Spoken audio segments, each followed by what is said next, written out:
Hello दोस्तों, नमस्कार। जैसा कि पिछले वीडियो में हमने बता रखा है आप लोगों को कि 1925 ईस्वी तक पिछले वीडियो में आप लोगों को भारतीय राष्ट्रीय आंदोलन के बारे में मैंने बताया। जो महत्वपूर्ण तिथि है उसके बारे में, उसके आगे की तिथि को हम लोग देखते हैं आज। तो आइए हम लोग शुरू करते हैं 1927 ईस्वी। 1927 ईस्वी की अगर बात किया जाए, 1927 ईस्वी में भारत में कहा जाए तो भारतीय राष्ट्रीय आंदोलन के दौरान 1927 में साइमन कमीशन का गठन किया गया। साइमन कमीशन का गठन किया गया और साइमन कमीशन के गठन करने वाले जो व्यक्ति थे वो सर जॉन साइमन जी थे। सर जॉन साइमन की अध्यक्षता में साइमन कमीशन का गठन किया गया था और ये साइमन कमीशन 1928 ईस्वी में भारत आया। अगर पूछा जाएगा आप लोगों को सवाल कि साइमन कमीशन भारत कब आया, तो साइमन कमीशन 1928 ईस्वी में भारत आया और भारत में इसका जितने भी भारतीय लोग थे सभी ने इसका विरोध किया, क्योंकि साइमन कमीशन में जो कुल सदस्य थे वो कुल सदस्य 7 थे और 7 सदस्य जो थे वो अंग्रेज थे। तो 7 सदस्य अंग्रेज, इनमें कोई भी सदस्य भारतीय नहीं थे। इस कारण से साइमन कमीशन का विरोध हुआ और एक नारा दिया गया, साइमन कमीशन वापस जाओ। साइमन कमीशन वापस जाओ का नारा दिया गया। इसके बाद 1928 ईस्वी की अगर बात करते हैं तो 1928 ईस्वी में नेहरू रिपोर्ट लागू किया गया। नेहरू रिपोर्ट लागू किया गया और नेहरू रिपोर्ट की जो अध्यक्षता किए थे वो किए थे मोतीलाल नेहरू जी। मोतीलाल नेहरू ने नेहरू रिपोर्ट की अध्यक्षता किए। अब बात करते हैं 1929 ईस्वी की।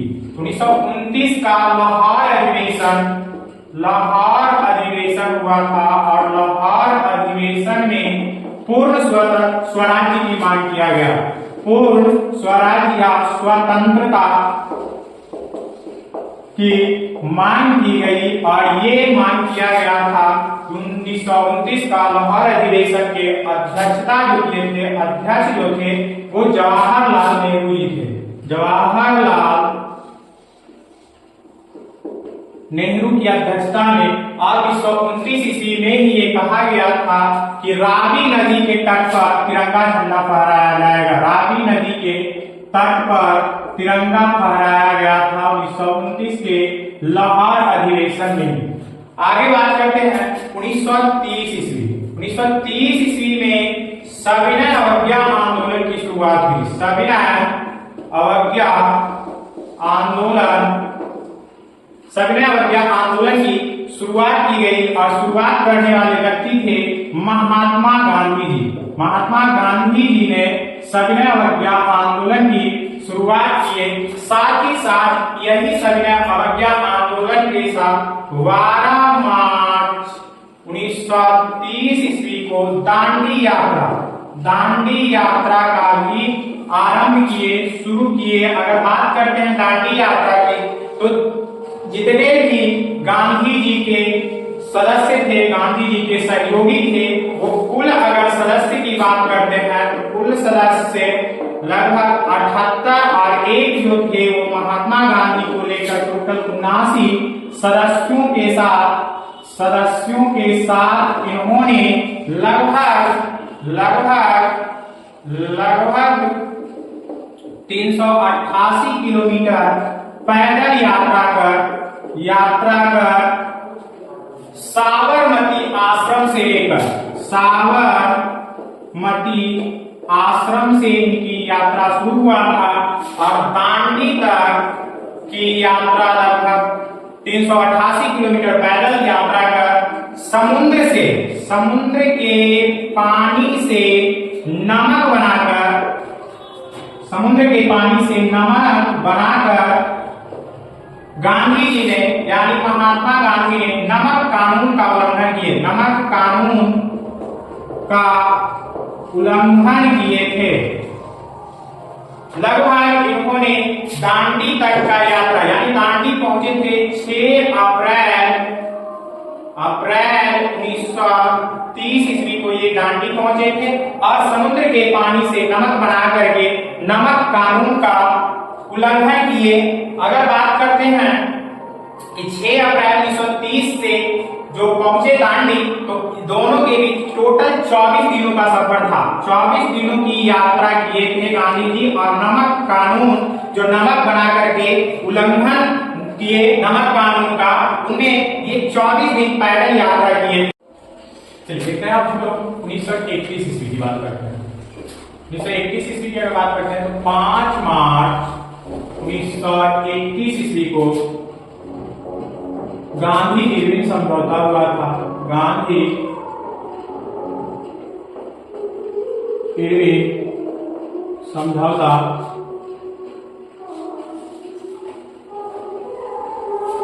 और गांधी इरविन समझौता हुआ था वो उसमें थे लॉर्ड इरविन और गांधी जी के बीच। गांधी जी और लॉर्ड इरविन के मध्य जो समझौता हुआ उसे ही गांधी इरविन समझौता कहा गया और ये हुआ था 5 मार्च 1931 में ही। अगर बात करते हैं तो 23 मार्च जो कि सबसे खास महत्वपूर्ण दिवस है, अगर बात किया जाए तो 23 मार्च 1931 ईस्वी को हमारे भारतीय स्वतंत्रता सेनानी जिनका नाम था भगत सिंह, राजगुरु और सुखदेव, इन तीनों स्वतंत्रता सेनानियों की फांसी दी गई थी 1931 ईस्वी में। अगर बात करते हैं 29 मार्च 1931 ईस्वी को, तो कराची अधिवेशन हुआ था। कराची अधिवेशन 29 मार्च 1931 ईस्वी को कराची अधिवेशन हुआ। अब बात करते हैं 1932 ईस्वी की। तो 1932 के अगर बारे में देखा जाए तो 20 सितंबर 1932 ईस्वी को पुणे के यरवदा जेल में आमरण अनशन किए थे महात्मा गांधी। अनशन किए थे महात्मा गांधी जी के द्वारा आमरण अनशन जो किया गया था वो पुणे के यरवदा जेल 20 सितंबर 1932 ईस्वी को 24 सितंबर 1932 ईस्वी को पूना पैक्ट लागू हुआ। 24 सितंबर 1932 ईस्वी की अगर बात करते हैं तो पूना पैक्ट आया और पूना पैक्ट का जो संबंध था वो डॉक्टर भीमराव अम्बेडकर पूना पैक्ट का जो संबंध था वो अगर बात किया जाए तो डॉक्टर भीमराव अम्बेडकर और महात्मा गांधी के बीच ये समझौता हुआ था। महात्मा गांधी जी के बीच जो समझौता हुआ था वो पूना समझौता था। उसके बाद अगर बात करते हैं 1935 ईस्वी में भारत शासन अधिनियम आया था। 1935 ईस्वी में भारत शासन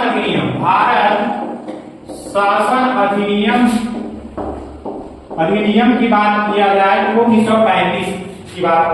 अगर बात करते हैं 1939 यानी द्वितीय विश्व युद्ध की शुरुआत हुआ था 1 सितंबर 1939 ईस्वी को द्वितीय विश्व युद्ध की शुरुआत हुआ। द्वितीय विश्व युद्ध की शुरुआत हुई और द्वितीय विश्व युद्ध की शुरुआत का मेन कारण था जर्मनी वालों ने पोलैंड पर आक्रमण कर दिया था। जर्मनी ने किस पे आक्रमण किया था? पोलैंड पर आक्रमण किया था। इस कारण से यानी कह सकते हो ये तात्कालिक कारण था कि द्वितीय विश्व युद्ध का जो शुरुआती का तात्कालिक कारण अगर पूछा जाए तो क्या था? जर्मनी ने पोलैंड पर आक्रमण कर दिया था। जर्मनी ने पोलैंड पर आक्रमण किया। अब बात करते हैं द्वितीय विश्व युद्ध चला था 1945, 2 सितंबर 1945 तक यह चला था। 1 सितंबर को चालू हुआ था और 2 सितंबर 1945 ईस्वी तक ये चला था। अगर बात करते हैं अब 1940 ईस्वी, 1940 ईस्वी में क्रिप्स मिशन आया।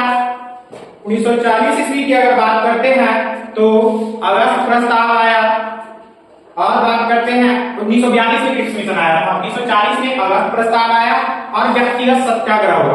1940 को हम लोग देखते हैं। 1940 ईस्वी में 8 अगस्त 1940 ईस्वी को 8 अगस्त 1940 ईस्वी को अगस्त प्रस्ताव प्रस्तुत किया गया ब्रिटेन के द्वारा।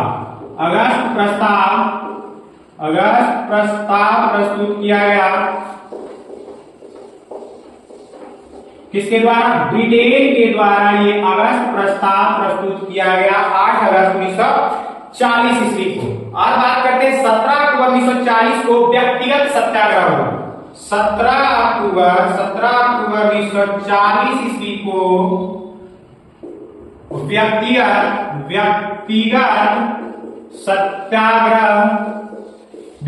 सत्याग्रह की शुरुआत हुआ। और व्यक्तिगत सत्याग्रह की बात करते हैं तो इसके जो प्रणेता थे, यानी कह सकते हैं नेता, तो वो नेता अपना महात्मा गांधी जी थे। महात्मा गांधी जी व्यक्तिगत सत्याग्रह के नेता थे। और इसके अलावा भी अगर व्यक्तिगत सत्याग्रह की बात करते हैं तो प्रथम सत्याग्रही के रूप में विनोबा भावे थे। व्यक्तिगत सत्याग्रह के प्रथम सत्याग्रही की बात करते हैं तो वो थे विनोबा भावे थे। और द्वितीय सत्याग्रही की बात करते हैं, द्वितीय सत्याग्रही तो वो थे जवाहरलाल नेहरू जी। द्वितीय सत्याग्रही की बात करते हैं तो वो थे जवाहरलाल नेहरू द्वितीय सत्याग्रही थे। बालदत्त एक थे, बालदत्त जो कि तृतीय अगर आता है यानी तीसरे सत्याग्रही की बात करते हैं तो वो थे बालदत्त थे, जो कि तीसरे सत्याग्रही थे व्यक्तिगत सत्याग्रह। आगे अगर बात करते हैं तो हमारा 1942 ईस्वी में 1942 की बात करते हैं। 1942 ईस्वी में क्या हुआ? भारत छोड़ो आंदोलन और क्रिप्स मिशन भारत आया था। तो मार्च 1942 को क्रिप्स मिशन भारत आया। मार्च 1942 ईस्वी में क्रिप्स मिशन भारत आया।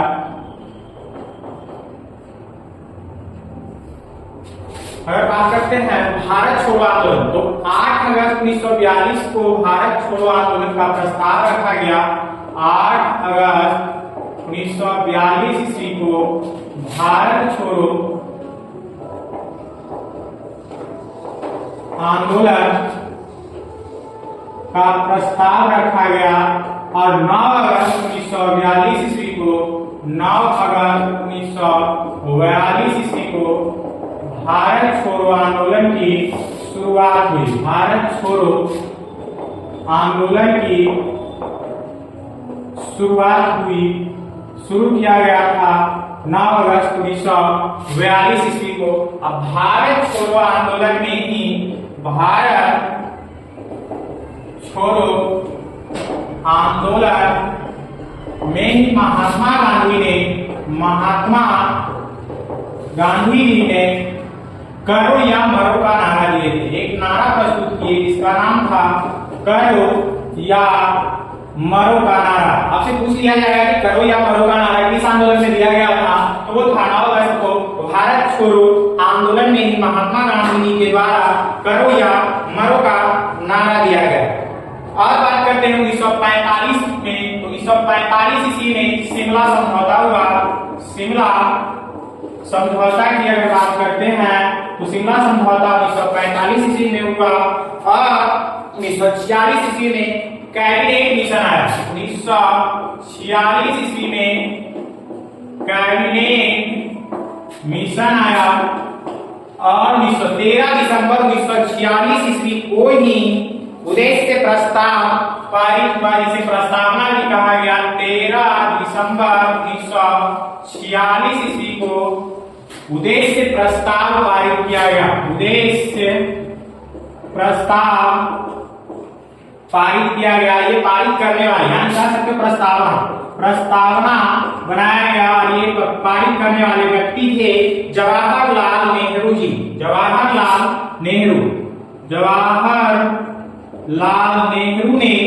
नेहरू ने उदय से प्रस्ताव पारित किए 13 दिसंबर 1946 को और 3 जून 1947 ईस्वी को माउंटबेटन योजना आया।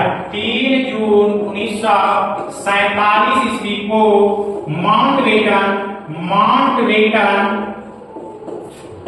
योजना आया और इसी माउंटबेटन योजना के तहत 18 जुलाई 1947 ईस्वी को स्वतंत्रता 18 जुलाई 1947 ईस्वी को स्वतंत्रता अधिनियम पारित किया गया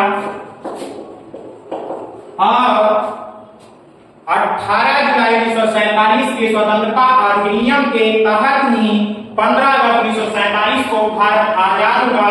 15 अगस्त 1947 ईस्वी को भारत आजाद हुआ। भारत आजाद हुआ का 15 अगस्त 1947 ईस्वी को और 26 नवंबर 1949 ईस्वी को भारत का संविधान बनकर तैयार हुआ। 26 नवंबर 1949 ईस्वी को भारत का संविधान बनकर तैयार हुआ और 26 जनवरी 1950 ईस्वी को भारतीय संविधान लागू किया गया। अगर संविधान सभा के अस्थायी और अस्थायी अध्यक्ष की बात करते हैं तो अस्थायी अध्यक्ष थे डॉक्टर राजेंद्र प्रसाद थे और अस्थायी सदस्य की बात करते हैं तो वो थे डॉक्टर सच्चिदानंद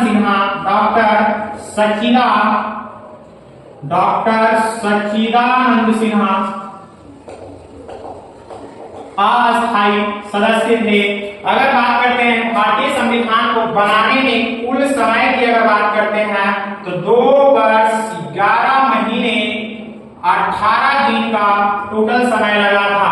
तो आप लोगों को 1885 से लेकर के 1950 यानी भारत का संविधान गठन करने तक पार्ट 2 तक में हम कंप्लीट कर दिए हैं। तो जितने भी विद्यार्थी हैं सभी विद्यार्थियों और दोस्तों को बस ये जितने जो हमारा महत्वपूर्ण तिथि वीडियो में है उन्हें अगर 2 से 3 बार अगर पढ़ लेते हैं तो जो भी सवाल अगर पेपर में आता है वो छूटने वाला नहीं है, क्योंकि इसमें दिया गया सारा महत्वपूर्ण तिथि एग्जाम के दृष्टिकोण से कह सकते हैं बहुत ही महत्वपूर्ण है।